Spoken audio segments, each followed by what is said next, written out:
बिस्मिल्लाहिर्रहमानिर्रहीम। मैं दर्द से चीख रही थी जब सास और नंद मुझे मुस्कुराते देख रही थी। मेरा शौहर दुबई में था। मेरी सास बार बार शौहर को कहती कि तेरी बीवी बांझ है। शौहर भी अब मुझसे बदजन हो चुका था। अचानक मैं हमला हो गई। सास और नंद ने मुझे हमल जाया करने की दवा खिला दी और शौहर को झूठ कहा कि वो बच्चा मेरे देवर का था। इतने बड़े इल्जाम पर शौहर ने मुझे तलाक दे दी।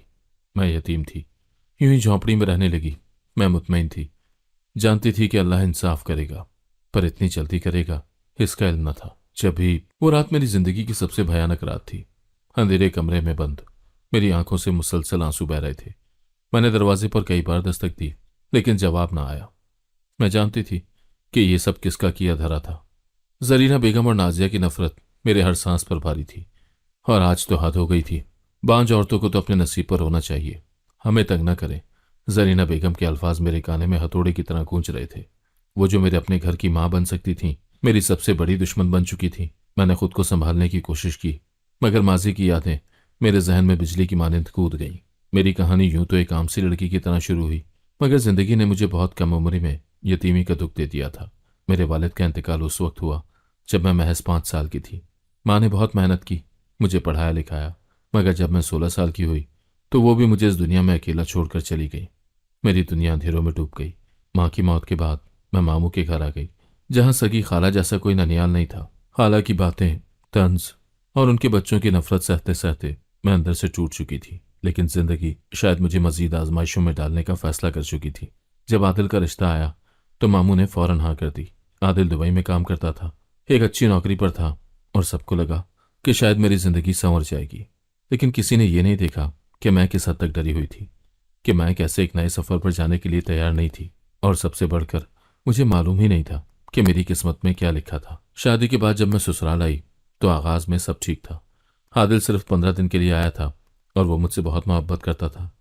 मैंने सोचा कि शायद मेरी किस्मत बदल गई है, मगर यह खुशी सिर्फ चंद दिनों की मेहमान थी। आदिल के जाने के बाद जरीना बेगम और नाजिया के असल रंग सामने आ गए। जब तेरे माँ बाप ही तुझे छोड़ गए तो हमारा बेटा क्यों तेरा साथ निभाए, जरीना बेगम अक्सर हिकारत से कहती। नाजिया को शायद मेरे वजूद से ही चिढ़ थी। वह हर वक्त मेरी बुराइयां करती, मुझ पर कीचड़ उछालती और हर छोटी छोटी बात पर मुझे ताने देती। मैंने कई बार सब्र का दामन थामा, मगर हर रोज एक नई साजिश मेरे खिलाफ तैयार होती। जब शादी को कुछ महीने गुजर गए और मैं हामला ना हुई तो जैसे कयामत आ गई। जरीना बेगम ने बगैर किसी सबूत के ऐलान कर दिया कि मैं बांझ हूं, और उन्होंने मेरे खिलाफ आदिल के दिल में जहर भरना शुरू कर दिया। आदिल, ये लड़की तुम्हें कभी औलाद नहीं दे सकती, इससे जान छुड़वा लो, वह हर फोन कॉल पर यही कहती। आदिल जो पहले मोहब्बत भरी बातें करता था, अब सख्ती से जवाब देता। मुझे महसूस होने लगा था कि मेरा शौहर भी मुझसे दूर हो रहा है। उस दिन का जख्म मेरे दिल पर हमेशा ताज़ा रहेगा। रात के खाने पर नाजिया ने मेरे बारे में कोई घटिया बात की और मैंने खामोशी से बर्दाश्त कर ली। मगर जब जरीना बेगम ने कहा बांझ औरतों को तो घर में रखना ही नहीं चाहिए, तो मुझसे रहा न गया। आपको कैसे मालूम कि मैं बांझ हूं? किसी डॉक्टर को दिखाया भी नहीं अभी। मेरी आवाज में कपकपाहट थी, मगर मैं हिम्मत करके बोली, बस यही मेरी सबसे बड़ी गलती बन गई। जरीना बेगम गुस्से में आग बगोला हो गई और नाजिया ने पानी का गिलास मेरे चेहरे पर उंडेल दिया। फिर जरीना बेगम ने मेरे बाल खींचकर मुझे धक्का दिया और मैं फर्श पर जा गिरी। हमें जबान चलाने वाली बहू नहीं चाहिए। अगर यहां रहना है तो हमारी बातें सुननी होंगी। उनकी आंखों में वहशत थी। वो रात मैंने सिसक सिसक कर गुजारी। मैं दरवाजा खोलने की मिन्नतें करती रही, मगर किसी को तरस न आया। मैं जानती थी कि अगर मैंने कुछ न किया तो मेरी जिंदगी हमेशा के लिए एक अंधेरा बन जाएगी। मैंने अगली सुबह खुद को आईने में देखा। मेरी आंखें सूजी हुई थी और चेहरा उदासी की तस्वीर बना हुआ था। क्या मैं वाकई हार जाऊंगी? क्या मैं वाकई बांझ हूं, या महज ये एक झूठ है जो मेरे खिलाफ इस्तेमाल हो रहा है? मेरी माँ ने हमेशा कहा था कि बेटियां कमजोर नहीं होती, मगर आज मैं खुद को बेबस महसूस कर रही थी। क्या मुझे इस सितम को सहते रहना चाहिए, या मुझे अपने हक के लिए आवाज बुलंद करनी चाहिए? यह सोच मेरे दिल में एक चिंगारी की तरह जल उठी। मैं यतीम जरूर थी, मगर बेसहारा नहीं। मुझे अपनी किस्मत खुद लिखनी थी, लेकिन कैसे? क्या आदिल कभी हकीकत को समझ सकेगा? क्या मैं इस जुल्म के खिलाफ खड़ी हो सकूंगी, या मेरा अंजाम भी उन बेशुमार औरतों जैसा होगा जो सब्र करते हुए फना हो जाती हैं? ये तो आने वाला वक्त ही बताएगा। ये सुबह ही बाकी दिनों की तरह थी, लेकिन मेरे दिल में अजीब सी बेचैनी थी। पिछले कुछ दिनों से मैं मुसलसल कमजोरी महसूस कर रही थी। खाने से जी मतलाता, सर चकराता और बदन में एक अजीब सा दर्द रहता। मैंने जरीना बेगम से शिकायत की तो उन्होंने तंजिया लहजे में कहा, हाँ, ये तो बड़ी नाजुक बनी फिरती है, शायद कोई बहाना ढूंढ रही है। घर के कामों से जान छुड़वाने के लिए। नाजिया ने भी कह कहा लगाया, अम्मा कहीं अदाकारी तो नहीं कर रही? बांझ औरत को अचानक चक्कर कैसे आने लगे? मैं खामोश रही। मेरी आदत थी कि उनकी तल्ख बातों को दिल पर ना लूं, लेकिन आज दिल बहुत बोझल था। मैंने सोचा कि शायद ये आम कमजोरी है, मगर जब तबीयत ज़्यादा बिगड़ने लगी तो मैंने फैसला किया कि डॉक्टर के पास जाना चाहिए। अगली सुबह मेरी तबीयत ज़्यादा खराब हो गई तो मैंने मोहल्ले की खाला से कहा कि वो मेरे साथ अस्पताल चले। मैं जानती थी कि अगर मैं जरीना बेगम से कहती तो या तो वो मना कर देती या फिर मुझे मजीद ताने देती। अस्पताल पहुंचकर जब डॉक्टर ने मेरा मुआयना किया तो उसके चेहरे पर एक नरम सी मुस्कुराहट आ गई। वो मेरी रिपोर्ट्स देख रही थी और बार बार सर हिला रही थी।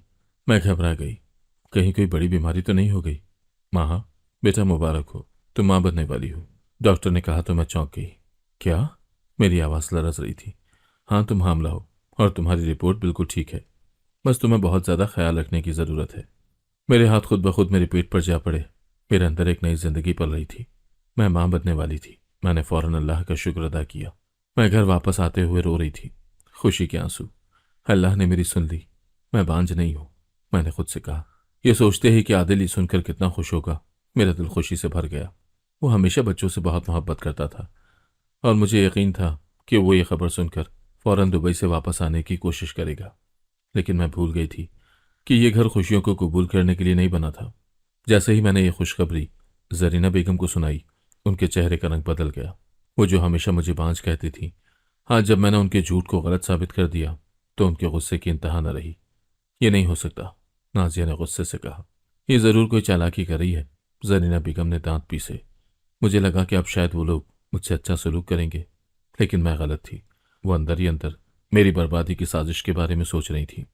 नाजिया कमरे में आई और गैर मामूली तौर पर खुश इखलाकी से बोली, भाभी आपको बहुत मुबारक हो। आपको अपना बहुत ज़्यादा ख्याल रखना होगा। मैं और अम्मा आपके लिए ख़ास चीज़ें लाएंगे। ये पहली बार था कि नाजिया ने मुझे भाभी कहा था। मुझे अजीब सा लगा, लेकिन मैंने दिल में सोचा कि शायद बच्ची की खबर ने उनके दिल को नरम कर दिया हो।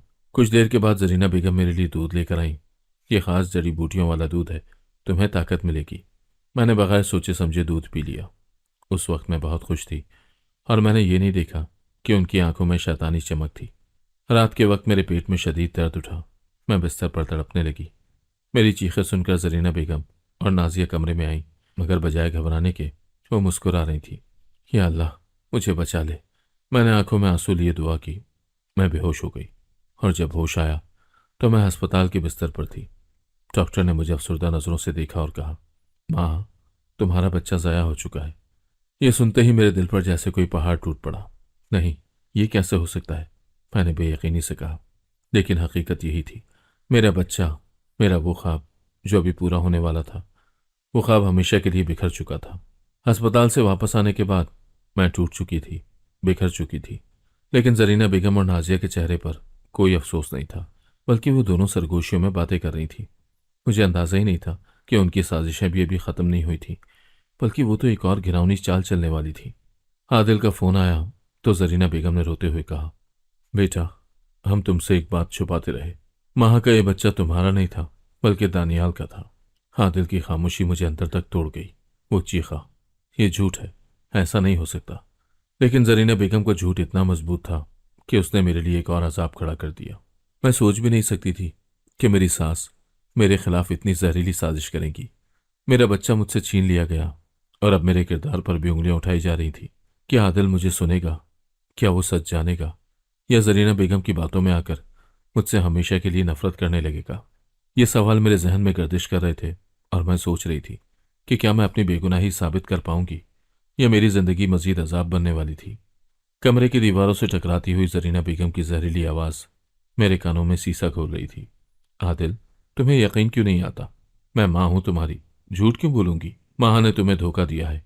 वो किसी और की इज्जत खराब करके तेरे नाम का सहारा लेना चाहती थी। फोन स्पीकर पर था और मैं दम बखुद खड़ी सब सुन रही थी। मेरी सांसें रुकने लगी, हाथ पैरों में जान नहीं थी।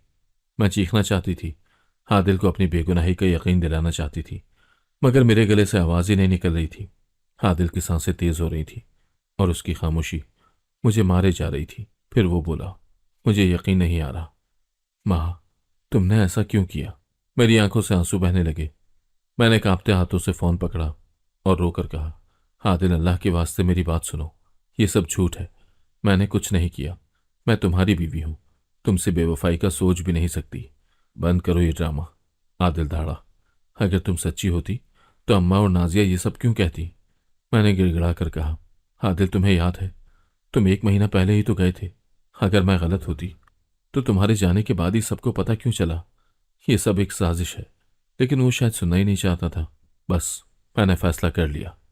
माहा, मैं तुम्हें तलाक देता हूं। ये बात उसने 3 बार दोहराई। मेरी दुनिया लम्हे भर में वीरान हो गई। मैंने चीखना चाहा, मगर जबान जैसे मफलूज हो गई। जरीना बेगम और नाजिया के चेहरों पर फतह की शैतानी मुस्कुराहट थी। फोन कट चुका था और मेरे नसीब की किताब से आदिल हमेशा के लिए मिट चुका था। 2 दिन तक मैं कमरे में पड़ी रही। खाने को कुछ था न पीने को। आदिल की आखिरी बातें मेरे कानों में गूंजती रही। मेरी सास और नंद के कह कहे मेरे दिल में जहर खोलते रहे। तीसरे दिन जरीना बेगम ने मेरा सामान बांधा और नाजिया ने दरवाजा खोलकर कहा, अब इस घर में तेरा कोई हक नहीं, निकल जाए यहां से। मगर मैं कहाँ जाऊं? मैंने बेबसी से कहा। जरीना बेगम ने सर्द लहजे में कहा, हमारे लिए तो तू मर चुकी है, जहां जी चाहे जा, मगर इस घर की दहलीज मत पार करना। वो दरवाजा बंद कर चुकी थी और मैं गली में तन्हा खड़ी रह गई। मेरे पास कोई ठिकाना नहीं था, कोई दरवाजा नहीं था जहां मैं दस्तक दे सकती। यतीमी का दाग तो पहले ही मेरे माथे पर था और अब तलाक याफ्ता होने का ताना भी मेरे साथ जुड़ गया था। कई दिन भूखी प्यासी सड़कों पर भटकती रही।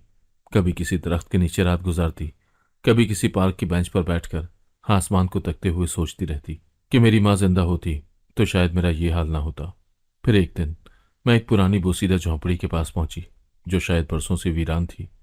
मेरे पास रहने की और कोई जगह नहीं थी, इसीलिए मैं वहीं बैठ गई। ये मेरा नया घर था। छत तो थी, मगर मोहब्बत की छाँव नहीं थी। दरो दीवार थे, मगर सुकून नहीं था। दिन गुजरते गए, लेकिन मेरे जख्म ताज़ा के ताज़ा रहे। जहां जाती लोग नफरत और शक की नज़र से देखते। ये वही औरत नहीं जो घर से निकाली गई थी? पता नहीं किस गलत काम में पकड़ी गई थी। शायद कोई गुनाह कर बैठी थी, तभी शौहर ने छोड़ दिया। ऐसा लगता जैसे माशरे को बस एक कहानी चाहिए होती है, किसी को रौंदने के लिए। कोई नहीं पूछता कि असल हकीकत क्या है। किसी को सच जानने में दिलचस्पी नहीं होती। लेकिन मैं खामोश रही। मैंने सब्र का दामन थाम लिया था, क्योंकि मुझे मालूम था कि अगर मैं कमज़ोर पड़ गई तो ये दुनिया मुझे मजीद कुचल देगी। रात की तारीकी में मैं अक्सर आसमान को देखती और सोचती कि क्या मेरे लिए भी कोई रास्ता है, क्या मेरा भी कोई सहारा बनेगा। मेरी जिंदगी एक तूफान में घिरी हुई थी, लेकिन मेरे अंदर अब भी उम्मीद की एक नन्ही सी शम्मा जल रही थी। क्या वो शम्मा बुझ जाएगी या मेरी बेगुनाही का हक मिलेगा? यही सोचते हुए मैं एक नई सुबह का इंतजार करने लगी। शायद किस्मत को मुझ पर रहम आ जाए। एक दिन जब मैं भूख से निढाल सड़क के किनारे बैठी थी तो अचानक एक मानूस आवाज ने मुझे पुकारा, माहा, ये तुम हो? मैंने नजरें उठाकर देखा तो वो खाला जुबैदा थी, जो बचपन से हमारी मोहल्लेदार हुआ करती थी। उनके चेहरे पर हैरानी और हमदर्दी के मिले जुले तासुरात थे। बेटा, तुम यहाँ कैसे? तुम्हारी ये हालत कैसे हो गई? वो फिक्रमंदी से बोली। मेरे जब्त का बंधन टूट गया। मैं उनके सीने से लगकर फूट फूट कर रोने लगी। खाला, मैं बेसहारा हूं, मेरा कोई नहीं। खाला जुबैदा ने शफकत से मेरे सर पर हाथ फेरा। बेटी, अल्लाह कभी किसी को बेसहारा नहीं छोड़ता। चलो, मेरे साथ चलो। खाला जुबैदा मुझे अपने साथ एक बड़े बंगले में ले गई, जहां वो सालों से मुलाजमा के तौर पर काम कर रही थी। वहीं उन्होंने मेरे काम की बात की और मालिक मकान मोहतरमा सारा बेगम ने मेरी हालत देखकर हमदर्दी का मुजाहरा किया। तुम्हें यहाँ नौकरी की ज़रूरत है और हमें एक ईमानदार लड़की की तलाश थी। तुम्हें रिहाइश भी मिलेगी और खाने का बंदोबस्त भी होगा, सारा बेगम ने कहा। यह सुनकर मेरे दिल में जैसे रोशनी की किरण जागी। जी बेगम साहिबा, मैं काम करूंगी, बस मुझे एक मौका दे दे। यह मौका मेरी जिंदगी में एक नए दरवाजे की चाबी था। अब मैं बेसहारा नहीं थी। अब मैंने फैसला कर लिया था कि मैं अपनी जिंदगी को बिखरने नहीं दूंगी। महीने गुजर गए। मैंने मेहनत से अपना काम किया और सारा बेगम मेरे रवैये और ईमानदारी से बहुत खुश थी। एक दिन उन्होंने मुझसे पूछा, माहा, तुमने पढ़ाई कहाँ तक की थी? मैंने नजरें झुकाकर जवाब दिया, मैट्रिक किया था बेगम साहिबा, लेकिन उसके बाद हालात ने इजाजत नहीं दी कि मजीद पढ़ सकूं। सारा बेगम मुस्कुराकर बोली, अगर तुम चाहो तो मैं तुम्हारी मजीद तालीम का इंतजाम कर सकती हूँ। यह सुनकर मेरी आंखों में आंसू आ गए। सच? क्या वाकई मैं दोबारा पढ़ सकती हूँ? हाँ माँ, अगर तुम मेहनत करो तो तुम अपनी किस्मत खुद बदल सकती हो। यह जुमला मेरे लिए एक नई उम्मीद की रोशनी बन गया था। मैंने तय कर लिया था कि मैं अपनी तालीम मुकम्मल करूंगी क्योंकि इल्म ही वो ताकत है जो मुझे इस जालिम दुनिया में जीने का हौसला दे सकती थी। दूसरी तरफ जरीना बेगम और नाजिया को यकीन था कि उन्होंने मुझे बर्बाद कर दिया है। वो मुतमईन थी कि मैं या तो मर चुकी होंगी या दर दर की ठोकरें खा रही होंगी। एक दिन जब नाजिया अपनी माँ के पास बैठी चाय पी रही थी तो मुस्कुराते हुए बोली, अम्मा, देखा हमने उस मनहूस को कैसे सबक सिखाया। अब वो कहीं रुल रही होगी और हमारा रास्ता हमेशा के लिए साफ हो चुका है। जरीना बेगम ने भी फख्र से सर हिलाया। हाँ, मैंने तो उसी दिन फैसला कर लिया था कि उसे घर से निकाल कर दम लूंगी। अल्लाह का शुक्र है कि हमारी इज्जत पर कोई दाग नहीं आया। वो नहीं जानती थी कि अल्लाह की लाठी बेआवाज होती है और जुल्म की रात चाहे जितनी भी लंबी हो, लेकिन सुबह जरूर होती है। अब मैं एक और माँ बन चुकी थी। वो मासूम और बेबस लड़की नहीं रही थी जिसे कोई भी तोड़ सकता था। मैंने अपनी तालीम के साथ साथ खुद को भी मजबूत करना सीख लिया था। मैंने हर रात अल्लाह से दुआ की, या अल्लाह, मुझे कामयाबी दे ताकि मैं अपने दुश्मनों को बता सकूं कि मैं कमज़ोर नहीं हूं। जिंदगी ने एक बार फिर मुझे संभलने का मौका दिया था और मैं इस बार अपनी तकदीर खुद लिखना चाहती थी। घर के मालिक अरहम साहब एक संजीदा और समझदार आदमी थे। वो बिजनेसमैन थे और दुनिया देख चुके थे। वो शुरू में मुझ पर ज़्यादा तवज्जो नहीं देते थे, लेकिन जैसे जैसे वक्त गुजरता गया उन्होंने महसूस किया कि मैं आम मुलाजमा नहीं हूँ। एक दिन जब मैं घर के कागजात तरतीब दे रही थी तो उन्होंने मुझे गौर से देखा और कहा, माँ, तुम बहुत समझदार हो। तुम सिर्फ एक आम काम वाली नहीं हो सकती। तुमने पहले क्या किया था? मैंने नजरें झुकाकर मुख्तसर से जवाब दिया, तालीम हासिल की थी, मगर जिंदगी ने मौका नहीं दिया कि उसे मुकम्मल कर सकूं। अरहम साहब मुस्कुराए। तालीम कभी ज़ाया नहीं जाती। अगर तुम चाहो तो मैं तुम्हारी मजीद मदद कर सकता हूं। यह सुनकर मेरे दिल में उम्मीद जागी।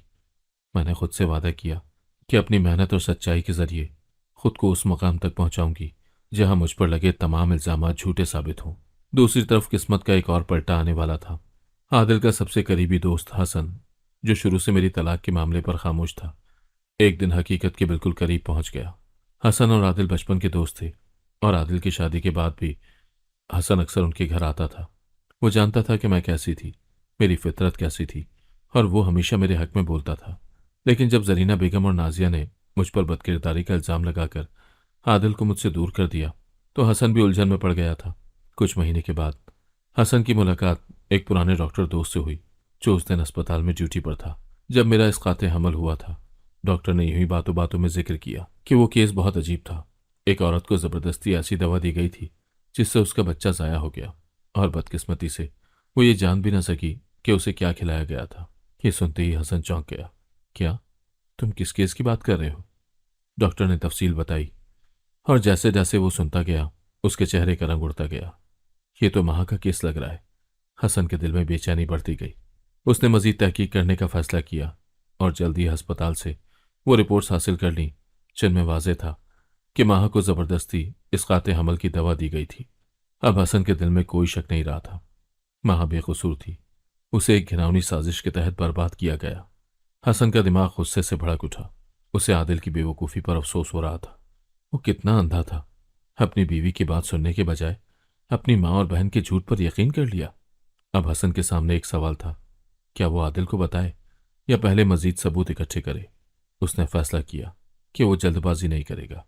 पहले वो ये जानने की कोशिश करेगा कि माह कहाँ है और वो किस हाल में है। इस दौरान मैंने अपनी जिंदगी के नए मोड़ पर कदम रख दिया था और हम साहब ने मुझे सपोर्ट करना शुरू कर दिया था। वो जान चुके थे कि मैं आम लड़की नहीं बल्कि एक बाहिम्मत और ईमानदार इंसान हूँ। उन्होंने मेरा हौसला बढ़ाया कि मैं अपनी तालीम मुकम्मल करूँ और ख़ुद को मजबूत बनाऊँ। एक दिन उन्होंने मुझसे कहा, माह, मैं तुम्हें मजीद आगे बढ़ता देखना चाहता हूँ। तुम अगर चाहो तो तुम्हारी तालीम का मुकम्मल खर्च मैं उठा सकता हूँ। मैंने शुक्रगुजारी से उनकी तरफ देखा। सर, मैं ये मौका कभी ज़ाया नहीं करूँगी। मैंने ज़िंदगी में बहुत कुछ खोया है, अब मैं उसे वापस हासिल करना चाहती हूँ। हसन ने फैसला कर लिया था कि वो बहुत जल्द आदिल से सच्चाई शेयर करेगा। आदिल के कानों में हसन की बातें हथौड़े की तरह बज रही थीं। वो यकीन नहीं कर पा रहा था कि जिस माँ को वो सबसे ज़्यादा अजीज रखता था, जिस बहन की वो हमेशा हिफाजत करता था, वो दोनों ही उसके साथ धोखा कर सकती थी। ये सब झूठ है, ऐसा नहीं हो सकता। उसने खुद को समझाने की कोशिश की, लेकिन हसन की बातों ने उसके दिल में शक के बीज बो दिए थे। हसन जानता था कि फ़ोन पर आदिल को कायल करना आसान नहीं होगा। वो दुबई जाने का फैसला कर चुका था। ये खेल ज़्यादा देर नहीं चलेगा। आदिल को हकीकत का सामना करना ही पड़ेगा, हसन ने सोचा। चंद दिन के बाद वो दुबई पहुंचा और सीधा आदिल के अपार्टमेंट गया। आदिल उसे देखकर हैरान रह गया। हसन, तुम अचानक यहाँ? हाँ आदिल, क्योंकि ये बात फोन पर खत्म नहीं हो सकती थी। मैं तुम्हें सबूत दिखाने आया हूँ, हसन ने कहा और एक फाइल उसके हाथ में थमा दी। आदिल ने बेचैनी से फाइल खोली और जैसे जैसे वो रिपोर्ट्स पढ़ता गया उसके चेहरे का रंग फक होता गया। अस्पताल की रिपोर्ट्स में वाज़ेह लिखा था कि माहा को जबरदस्ती ऐसी दवा दी गई थी जिससे उसका बच्चा ज़ाया हो गया। ये सब कैसे हो सकता है? अम्मा और नाजिया तो कह रही थी कि माहा ने दानियाल के साथ गलत ताल्लुक रखे थे, कि बच्चा तुम्हारा नहीं था। हसन की आवाज़ में गुस्सा था। और तुमने बगैर किसी सबूत के उनकी बातों पर यकीन कर लिया? आदिल के हाथ कांपने लगे। हसन, लेकिन अम्मा और नाजिया झूठ क्यों बोलेंगी? उनके पास क्या वजह थी कि वो माह को मुझसे दूर करना चाहें? हसन ने तंजिया हंसी के साथ कहा, यही तो तुम्हारी सबसे बड़ी नादानी थी आदिल। तुमने कभी सोचा कि तुम्हारी माँ और बहन को तुम्हारी खुशियों से ज्यादा अपनी आना अजीज थी? नाजिया को शुरू से ही माह से नफरत थी और जरीना बेगम को ऐसी बहू चाहिए थी जो उनके काबू में रहे, और जब ऐसा ना हुआ तो उन्होंने झूठ और साजिश का जाल बुन दिया। आदिल खामोश हो गया। उसके दिल में एक जंग चल रही थी। क्या हसन सच कह रहा था? क्या वो वाकई अपनी माँ और बहन के हाथों खिलौना बन चुका था? आदिल ने रिपोर्ट्स दोबारा देखी और फिर हसन से कहा, मुझे कुछ वक्त दो हसन, मैं ये सब हजम नहीं कर पा रहा। हसन ने सर हिलाया। ठीक है, मगर ज्यादा वक्त ना लेना, क्योंकि जो वक्त गुजर चुका है वो वापस नहीं आएगा। आदिल पूरी रात सो न सका। उसके दिमाग में यादें चलने लगीं। माँ की मासूमियत, उसकी बेबसी, उसकी आंखों में आंसू जब उसने अपनी सफाई देने की कोशिश की थी, और फिर वो लम्हा जब आदिल ने फोन पर उसे तलाक दे दी थी। दूसरी तरफ जरीना बेगम और नाजिया अपनी जीत का जश्न मना रही थी। उन्हें यकीन था कि माह हमेशा के लिए खत्म हो चुकी है और अब उनके रास्ते की कोई रुकावट नहीं रही। अम्मा, अब तो फिक्र ही खत्म हो गई। आदिल ने माह को तलाक दे दी और वो कहीं दर दर की ठोकरें खा रही होगी, नाजिया ने खुशी से कहा। जरीना बेगम ने फखरी अंदाज से सर हिलाया। मैंने तो शुरू से ही कहा था कि उस लड़की को हमारे घर में जगह नहीं मिलनी चाहिए। हमने सही किया। मगर उन्हें नहीं मालूम था कि उनकी झूठ की इमारत ज्यादा देर खड़ी नहीं रहने वाली थी। चंद दिन के बाद आदिल का फोन आया। अम्मा, मैं तुमसे एक बात करना चाहता हूँ। उसके लहजे में अजीब सा तनाव था। जरीना बेगम मुस्कुराई। हाँ बेटा बोलो, सब खैरियत है ना? अम्मा, क्या आपको यकीन है कि माह वाकई गलत थी? जरीना बेगम के हाथ से चाय का कप तकरीबन गिर गया। ये तुम्हें आज क्यों याद आ रहा है? बस सोच रहा था कि कहीं हमने कोई गलती तो नहीं की। नाजिया जो करीब बैठी थी फौरन बोल पड़ी। भाई, तुम्हें क्या हो गया है? वो बदचलन थी, हमने खुद देखा था। तुमने देखा था? आदिल ने तंजिया अंदाज में पूछा। या तुमने बस सुना था? जरीना बेगम को खतरे की बू आने लगी। बेटा, ये सब हसन की बातें हैं ना? वो हमेशा से माह की तरफदारी करता था। वो तुम्हें वरगलाने की कोशिश कर रहा है। आदिल ने गहरी सांस दी। हो सकता है अम्मा, लेकिन अगर मैंने वाकई गलती की है तो मैं उसे दुरुस्त करना चाहता हूँ। ये सुनते ही जरीना और नाजिया बेगम की पेशानी पर पसीना आ गया। उन्हें एहसास होने लगा कि वो जिस जाल को पक्का समझ रही थी वो अब खुद उनके गिर्द तंग होने वाला था। आदिल के दिल में शक पैदा हो चुका था। वो अभी भी मुकम्मल तौर पर यकीन नहीं कर पा रहा था। क्या वाकई उसकी माँ और बहन ने उसके साथ धोखा किया? क्या वाकई माँ बेकसूर थी? इन सवालों के जवाब पाने के लिए उसने अचानक पाकिस्तान वापस जाने का फैसला कर लिया। पाकिस्तान पहुंचते ही आदिल सीधा अपने घर गया। जरीना बेगम और नाजिया उसे देखकर हैरान रह गईं। अरे बेटा, तुमने बताया ही नहीं कि तुम वापस आ रहे हो, जरीना बेगम ने मुस्कुराते हुए कहा। मगर उनकी मुस्कुराहट में वो एतमाद नहीं था जो पहले हुआ करता था। नाजिया ने भी मसनूई खुशी का इजहार किया। भाई, इतनी जल्दी कैसे वापस आ गए? आदिल ने बगौर उनके चेहरों को देखा। कुछ सवालों के जवाब चाहिए और सच जानना चाहता हूं। जरीना बेगम ने फौरन संभल कर कहा। कैसे सवाल बेटा? तुम्हें क्या हो गया है? आदिल ने सीधा सवाल दागा। क्या आप लोग सच में माह के बारे में ठीक क्या नहीं थी, या मुझसे झूठ बोला गया? नाजिया ने फौरन गुस्से से कहा। भाई, तुम्हें क्या हो गया है? क्या तुम हसन की बातों में आ गए हो? तो क्या हसन झूठ बोल रहा है? आदिल ने तेज लहजे में कहा। जरीना बेगम ने परेशानी से कहा। बेटा, हमने जो कुछ भी कहा था तुम्हारी भलाई के लिए कहा था। हसन तो शुरू से ही माह का चमचा था। आदिल के माथे पर शिकने गहरी हो गई। और वो रिपोर्ट्स, वो डॉक्टरी सबूत जिनमें वाज़ेह लिखा था कि माह को जबरदस्ती दवा दी गई थी, क्या वो भी झूठ है? जरीना बेगम की पेशानी पर पसीना आ गया, लेकिन वो जल्दी से बोली। बेटा, हो सकता है अस्पताल में कोई गलतफहमी हुई हो। तुम हम पर शक कर रहे हो? तुम्हारे अपने हैं हम, और वो लड़की तुम्हारी इज्जत खराब करने आई थी। आदिल खामोश रहा, लेकिन उसके दिल में उनके अल्फाज की तासीर कमजोर होने लगी थी। अगले दिन हसन आदिल से मिलने आया। वो जानता था कि जरीना बेगम और नाजिया आसानी से सच तस्लीम नहीं करेंगी। इसीलिए इस बार वो एक बड़ा सबूत लेकर आया था। वो डॉक्टर जिसने उस रात महा का इलाज किया था। आदिल, अब तुम्हारे पास कोई बहाना नहीं है, मैं तुम्हें किसी से मिलवाता हूं, हसन ने कहा और एक बावकार दरमियानी उम्र के शख्स को कमरे में दाखिल किया। ये डॉक्टर फहीम है और यही वो डॉक्टर हैं जिन्होंने महा का इलाज किया था। आदिल ने हैरानी से डॉक्टर को देखा। जी हाँ, मैं ही वो डॉक्टर हूं और मुझे सब कुछ याद है, डॉक्टर फहीम ने संजीदगी से कहा। क्या आप बता सकते हैं कि उस दिन क्या हुआ था? हसन ने कहा। डॉक्टर ने गहरी सांस ली और बोलना शुरू किया। महा को शदीद तकलीफ में अस्पताल लाया गया था। जब हमने मुआयना किया तो पता चला कि उसे जबरदस्ती ऐसी दवा दी गई है जो हमल के लिए खतरनाक होती है। आदिल दम बखुद रह गया। डॉक्टर ने मजीद कहा, यह कोई आम हादसा नहीं था, किसी ने जानबूझकर उसे वो दवा दी थी ताकि उसका बच्चा जाया हो जाए। मैंने जब ससुराल वालों से पूछा तो एक औरत, जो गालिबन उसकी सास थी, कहने लगी कि यह कुदरती हादसा है, लेकिन रिपोर्ट्स कुछ और कह रही थी। आदिल का चेहरा फक हो गया। और क्या आप यकीन से कह सकते हैं कि यह दवा जानबूझकर दी गई थी? हसन ने पूछा। बिल्कुल, हमारे पास उसकी लेबॉर्ट्री रिपोर्ट्स भी थी और महा की हालत भी बता रही थी कि उसे धोखे से यह दवा दी गई थी। अब आदिल के पास कोई शक बाकी नहीं रहा था। हसन और डॉक्टर के जाने के बाद आदिल के चेहरे पर एक बेचैनी सी थी। वो सीधा अपनी माँ के पास गया। अम्मा, मुझे सच बताएं, क्या आपने माँ को जबरदस्ती दवा दी थी? जरीना बेगम के चेहरे का रंग एकदम उड़ गया। बेटा, ये सब बकवास है, मैं क्यों ऐसा करूंगी? झूठ मत बोले अम्मा, आदिल पहली बार अपनी माँ पर चीखा। मैं सब कुछ जान चुका हूं, मैंने डॉक्टर से भी बात कर ली है और रिपोर्ट्स भी देख ली हैं। आपने और नाजिया ने मुझे धोखा दिया। नाजिया जो ये सब सुन रही थी खौफजदा हो गई। हम तो सिर्फ तुम्हें बचाना चाहते थे। उसकी आवाज कांप रही थी। किससे बचाना चाहते थे? अपनी झूठियाना से, अपनी जिद से? आदिल की आंखों में गुस्सा और दुख था। जरीना बेगम ने आंसू बहाने की कोशिश की। बेटा, हमने जो भी किया तुम्हारी भलाई के लिए किया, मेरी भलाई के लिए या अपनी जिद के लिए। आपने मेरी खुशी छीन दी, मेरी बीवी को बर्बाद कर दिया, मेरे बच्चे को मार दिया। क्या ये मेरी भलाई थी? आदिल की आवाज में दर्द था। जरीना बेगम और नाजिया को एहसास हो चुका था कि उनकी हकीकत बेनकाब हो चुकी है। सच्चाई का पहला वार हो चुका था। आदिल को अब मुकम्मल यकीन हो चुका था कि महा बेकसूर थी और उसके साथ बहुत बड़ा जुल्म हुआ था। जिंदगी कभी कभी ऐसे मोड़ पर ले आती है जहां इंसान या तो टूटकर बिखर जाता है या फिर लोहे की मानंद सख्त होकर अपनी तकदीर खुद तराशना सीख लेता है। मैंने भी यही सीखा था। वो दिन शायद मेरी जिंदगी का सबसे अजीब दिन था। मैं सारा बेगम के घर के बरामदे में बैठी थी जब हसन का फोन आया। उसकी आवाज में कुछ ऐसा था जो मुझे बेचैन कर गया। माहा, सच सबके सामने आने वाला है। आदिल सब कुछ जान चुका है। मैं चंद लम्हे खामोश रही। ये वो लम्हा था जिसका मैंने कभी तस्वुर भी नहीं किया था। क्या वाकई मेरे साथ हुई हर ज्यादती बेनकाब होने वाली थी?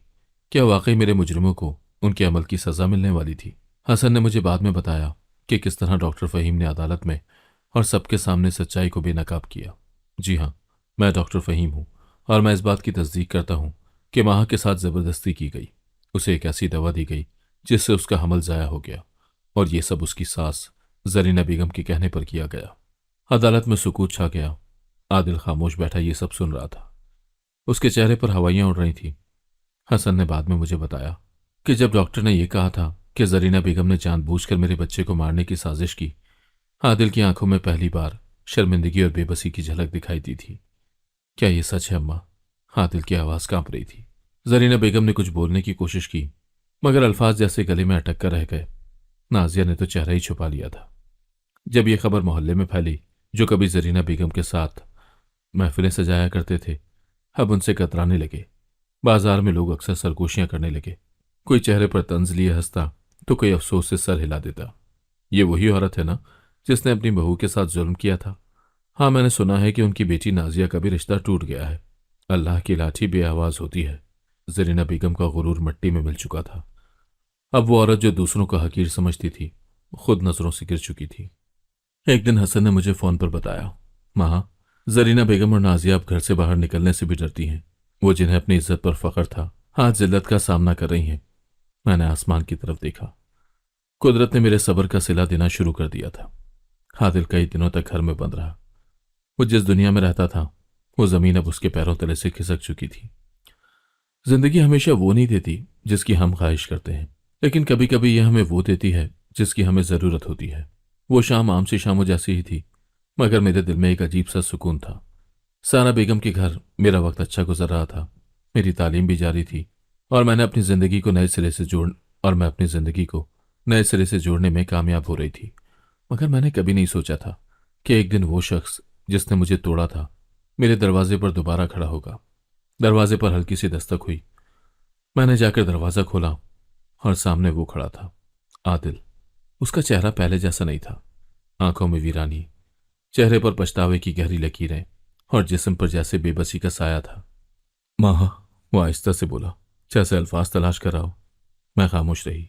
मैं माफ़ी मांगने आया हूँ। उसकी आवाज़ कँपा रही थी। मैंने गहरी सांस ली। माफ़ी? हाँ माँ, मैं जान चुका हूँ कि मैंने कितना बड़ा जुल्म किया। मैंने तुम्हारी कोई बात नहीं सुनी। मैंने तुम पर शक किया। मैंने तुम्हें अकेला छोड़ दिया। मैंने तुम्हें तोड़ दिया। मैं उसकी आंखों में देख रही थी। वहां खालीपन था, पछतावा था। मगर मैं जानती थी कि बाज़ गलतियों की कोई माफ़ी नहीं होती। आदिल, अगर तुम वाकई माफ़ी मांगने आए हो तो मुझे बताओ, क्या तुम वक्त को पीछे ले जा सकते हो? क्या तुम मेरा खोया हुआ बच्चा मुझे वापस दे सकते हो? क्या तुम मेरी वो रातें लौटा सकते हो जब मैं बेसहारगी के अंधेरों में तन्हा रोती रही? आदिल का सर झुक गया। नहीं माँ, मैं कुछ वापस नहीं ला सकता, मगर मैं अपनी गलती का कफ़ारा अदा करना चाहता हूँ। मैंने मुस्कुरा कर कहा, कुछ गलतियों का कोई कफ़ारा नहीं होता आदिल। कुछ जख्म कभी नहीं भरते और कुछ रिश्ते हमेशा के लिए ख़त्म हो जाते हैं। वो मुझे देखता रहा, शायद इस उम्मीद में कि मैं कहूँगी कि सब ठीक हो सकता है। मगर मैं जान चुकी थी कि कुछ चीज़ें कभी नहीं बदल सकती। मैं सब कुछ अल्लाह पर छोड़ चुकी हूँ आदिल। जो कुछ तुमने किया उसका फैसला अब मेरे हाथ में नहीं, अल्लाह के हाथ में है। और मैं जानती हूँ कि अल्लाह सबसे बड़ा इंसाफ करने वाला है। मेरे अल्फाज ने उसकी आंखों में आंसू भर दिए। शायद उसने सोचा था कि मैं उसे माफ़ कर दूंगी। शायद उसने सोचा था कि मैं उसकी वापसी की मुंतजिर होंगी। मगर अब वो कमज़ोर माँ नहीं थी जो कभी आदिल की मोहब्बत के लिए तरसती थी। जहाँ एक तरफ आदिल पछतावे की आग में चल रहा था, वहीं जरीना बेगम और नाजिया के लिए जिंदगी एक अजाब बन चुकी थी। अब वो औरतें जो जरीना बेगम के साथ बैठकर दूसरों पर उंगलियां उठाती थीं, वही अब उससे मुंह मोड़ चुकी थी। ये वही औरत नहीं जिसने अपनी बहू को घर से निकाला था। हाँ, और बाद में पता चला कि सब झूठ था। खुद अपनी इज्जत खराब कर ली। नाजिया जो हमेशा खुद को अक्लमंद समझती थी, अब रिश्तेदारों और मोहल्ले वालों के तानों से बचने के लिए घर से निकलने से भी घबराती थी। क्या हमें कभी सुकून नहीं मिलेगा अम्मा? एक दिन नाजिया ने जरीना बेगम से रोते हुए पूछा। जरीना बेगम ने कोई जवाब नहीं दिया। वो जानती थी कि उन्होंने जो बोए थे अब वही काट रही हैं। आदिल की जिंदगी पहले जैसी नहीं रही थी। जब उसने मुझे खोया था तब उसे अंदाजा नहीं था कि वो क्या खो रहा है। मगर जब सच्चाई का पर्दाफाश हुआ तो उसकी जिंदगी में एक ना खत्म होने वाला खला पैदा हो चुका था। मैंने अपनी जिंदगी में एक नया कदम बढ़ा दिया था।